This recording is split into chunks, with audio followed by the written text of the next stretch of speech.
Good morning, football fans, and welcome back to another episode of 100 Yards of Football Sports Talk Radio. I'm your producer, Jeremiah Long, and today I'm very excited to be presenting the Tulane Green Wave with our expert, our host, a man who has taken the last week off to refresh, get himself ready for another season of football. It's Mr. Logan Landers. How's it going? Hey, what's going on, Jeremiah? Happy to be back. Happy to be talking some football. Like you said, I was off last week, went on a nice vacation, but I'm back better than ever and ready to talk about the Tulane Green Wave this morning with you, buddy. Absolutely. And for all of our Green Wave fans out there, thank you so much for watching, and thank you so much for all the sharing you've been doing, sharing our videos and all of our information over to your friends, your family, over into Facebook groups, and especially just telling everybody about 100 Yards of Football. That's been so helpful to us in the last few months where we have grown exponentially, and it's all thanks to you, thanks to all the football fans out there. But today we're talking about Tulane Green Wave. So Logan, tell us, break it down for us. What do they have to look forward to this season? What are their big challenges? And, besides the fact that everybody's ready to get back into the stadium and watch football in person, what do they have to look forward to?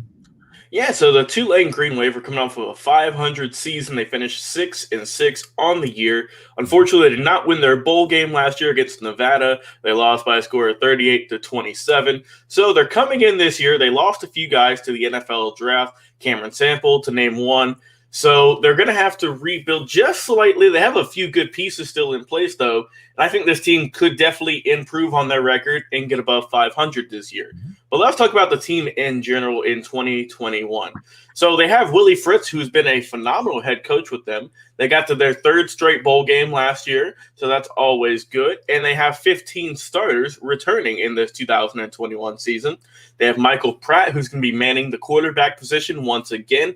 He looks like Jeremiah. He could take the next big step and really kind of really boost his draft stock this upcoming season, as long as everything goes according to plans. They have great running backs as well. You have Cameron Carroll and Tyjae Spears. But the one thing about Spears is, even though he is the backup running back, he is coming off an unfortunate ACL injury that caused him to miss a good bit of action last year in 2020. So can he rebound from that injury? Will he be better than ever? It remains to be seen. But if he is, you have Carroll, and then you have Spears, who are your 1-2 punch in the backfield. They're going to be running the ball all over the place. And then you have Pratt, who is your emerging superstar quarterback for Tulane. So you have a fairly good chance at the offensive position. Let's talk about the coaches, though. You have Chris Hampton, who's coming in as your brand new defensive coordinator. Any Green Wave fan knows that, Chris Hampton is not a new name for them. He was there for quite a few years. Left to go to Duke last year, but decided, I'm going to come back to the Green Wave and do a few more years. So he's come back as the new defensive coordinator. And I think that along with him and Willie Fritz, that this is going to be a team who they struggled on defense last year, just in all honesty. And they're going to try and beef up that defense. They're going to try and maintain what they did, they executed greatly on offense last year. And there's been people talking about this team as a pretty good threat for the AAC championship, potentially, if everything goes according to plan. This team is not going to come out the gate as a powerhouse, but it has the potential to be this upcoming season. So back to the team, they have a lot of good players, like I mentioned, with Pratt. But you did lose Will Hall, who was your offensive coordinator. He left to go to Southern Miss, and he was, a part of a team that was a high-powered offensive attack. So you lost him, but it's all right because you're bringing in a new guy. You're bringing in Chip Long, who back in 2018 was a finalist for the Broyles Award, which is one of the top assistants in the NCAA. He's worked with Notre Dame. He's worked all over the country in terms of just rebuilding offenses. So I think that even though you did lose a good offense coordinator with Will Hall, you're getting Chip Long, who actually was his college roommate. So there's a little bit of fun trivia for everyone out there watching this morning. And so I think Long's going to have, obviously they're going to have a few weeks to get everything adjusted, see whatever he wants to do a little bit different. But I think overall, I'm expecting this offense to remain great. I expect Michael Pratt, who did throw 20 touchdowns last year, led all true freshmen. I expect him to get maybe even to the 30, and I wouldn't go into the 40s quite yet, but I think 30 in the 30 to mid 30s is definitely a reasonable benchmark for this young man, who I think is going to take a good leap this year.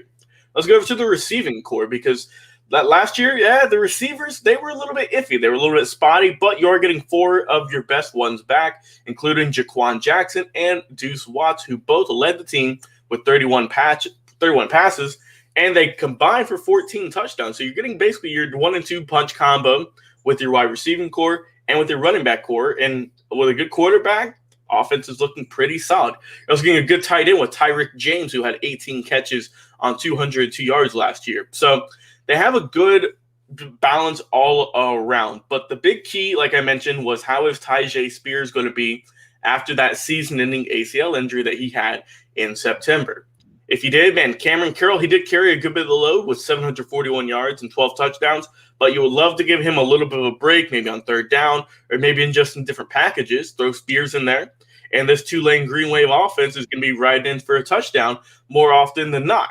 So I think that with that, you have an offensive line who is a little bit of a concern, a lot of people would say, but they do have 4-year starting guard Corey Dublin coming back and Sincere Haynesworth, who are going to be your 2 men up front, who are going to be the main anchors, who are going to be hoping to block all the oncoming defenders and keep it clean in the pocket and for your running back. So overall, I like this offense. I think this offense is going to improve. You get a new offensive coordinator. You have guys on the offense like your quarterback. You have your running backs and your wide receivers who are coming back. Like I say, you have 15 guys coming back. So they're going to be ready to go in 2021. I think they're going to be a solid start on offense. That's not my main concern.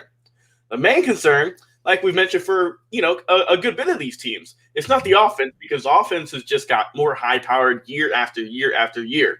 Yep. But with that, the defense might take a step back, and that's unfortunately what I think is the Green Wave's Achilles heel this year. So they got a brand new defensive coordinator. Jack Curtis, he just could not get it done last year, and you're bringing in Chris Hampton, like I said. Chris Hampton was there for 4 years. He left for Duke. Now he's coming back and refreshed. He's better than ever. He went somewhere new, didn't really enjoy it that much, decided to come back to the Green Wave and come back home. And I think he's going to have a little bit of a challenge because, like I said, you're missing 2 guys who were your anchors a few years ago, like Patrick Johnson, who was Tulane's all-time sack leader, mind you. And like I mentioned previously, Cameron Sample, who had 52 tackles and 6 sacks last season. Both of those gentlemen are now in the NFL. So who are going to step up on that defensive line? It remains to be seen. You have Angelo Anderson, who had a pretty good freshman year. He did well in the bowl game. But you never know. You have also a Memphis transfer by Joseph Dorcius, who's going to be coming in. And I think he's going to really help out on the defensive line as well, because transfers are crucial for these smaller teams and who might not get the most attention. You're not going to get the best 5-star recruits or anything like that. But you might, if you play good enough in the year previous, you're going to get those transfers who might not get enough playing time, who might not be happy with the coaching situation, who are going to come over and who are going to help out like Mr. Dorcius is. Also, you have Dorian Williams, who is going to be your key linebacker this season. He had 98 tackles, 16 and a half for a loss. So he's definitely proven that he has a lot to show on the field. Also, you have Nick Anderson and Marvin Moody. So those guys are looking great as well. But the secondary is where this team needs to, I think, really kind of key in this year, and that is their main. That's their main improvement this year on defense. I think is that secondary. They got to get some confidence back there, man, because they gave up a good amount of points last year to every team they faced, seemingly. And you have Darian Rakestraw and Jalen Moore. We'll see what they can do if they can come back after a lackluster 2020 season. If they can step it up, because that's the thing, is that sometimes, losing and giving up points is the best motivator for the next season. So hopefully these gentlemen, as well as Lance Robinson, can have a good year. I mean, so Rakestraw's coming over from Colorado, and then Robinson's coming over from Kansas State. So you get that new infusion of guys from different schools who are going to learn this new playbook, and they're going to have a good boost of energy this upcoming year. So I think that overall in 2021, Tulane is going to have a solid season. Well, it's not going to be easy coming out the gates, Jeremiah, because week 1 on September 4th, they're facing the Oklahoma Sooners. So that is that's a rough way to start the year if you're the Green Wave. Best thing you can hope in that game is that everyone stays healthy and you can put up a good fight, because Oklahoma is coming in with a lot of firepower, and not a lot of people are going to pick the Green Wave to win that game. And, I mean, it's going to be tough for them, no doubt, but I think that this team don't sleep on them. They have a good offense. Their defense is going to be a good testing point to see if they are ready week one or if they're going to have a few weeks out to see if they're ready for that next step that they need to improve on from last year. So Oklahoma week one is definitely going to be a rough one for them. They play Ole Miss. They play Houston. I see Cincinnati, UCF. So they face a good plethora of teams who have a lot of experience, who are highly ranked, who are expected to win a lot of games. But Tulane, I think, overall is going to have a solid season. Like I said, I believe they're going to go above 500 this year. I'm not sure if they're quite ready to get into the AAC championship, but we've seen crazier things happen in college football, man. And I think that Tulane is going to have a good year. Just keep building on your success. You have a good coach with Fritz. You have a good quarterback with Pratt. And we'll see what these gentlemen can do this year. And I'm going to be keeping a close eye on the Green Wave this year and seeing how many wins they can rack up in 2021. Absolutely. And for everybody watching, tell us what excites you most about this upcoming season for the Green Wave. Like, we're thinking about, and that's where my mind keeps going, is just getting back into the stadium and actually getting to see them play in person, get to watch everything actually evolve like a normal season, and us get together and have that camaraderie and the tailgates.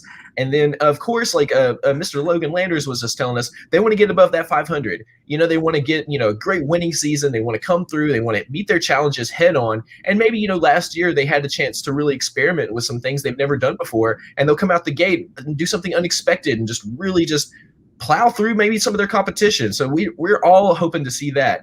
And everybody else watching, please let us know and say thank you again for watching on Facebook, YouTube, and Twitch. And if you're listening to our podcast, thank you so much. That's been so huge this year for us. But if you're not listening to our podcast yet, jump over and listen to it anywhere that you listen to podcasts. Just look up 100 Yards of Football. We're on Spotify. We're on Apple playlists. We're on Google, anywhere that you listen to your playlists and your podcasts. And it's great because not only do we do these game previews and do these team previews, but we also have history videos where we tell you all about all the great players and all the great teams from history with our man, Mr. Vincent Turner, who founded our great company a long time ago, over 10 years ago on AM radio. And he's been moving rapidly into the future with us. He started doing the video podcast and then brought us all in so we could all work together on this great program. And now we've got this incredible podcast that's been growing like leaps and bounds. So thank you again for everybody who's been sharing that. Well, Mr. Logan Landers, do you have any final thoughts?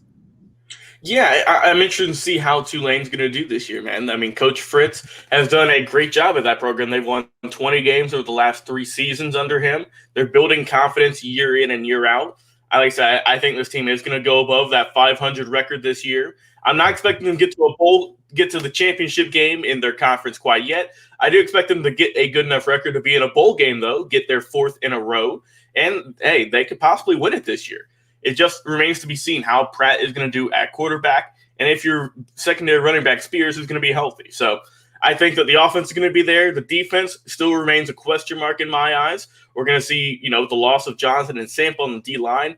Who's going to step up? Is it going to be a transfer or is it going to be a guy who on the team last year might not have gotten the most playing time, and this is his next shot to see what he can do on the football field? So I expect Tulane to have a great season, and I'm going to be keeping a close eye on him this year. And so will all of us. Thank you so much for watching. And guess what? We're about to come back with another live video, and we're going to break down another amazing college football team.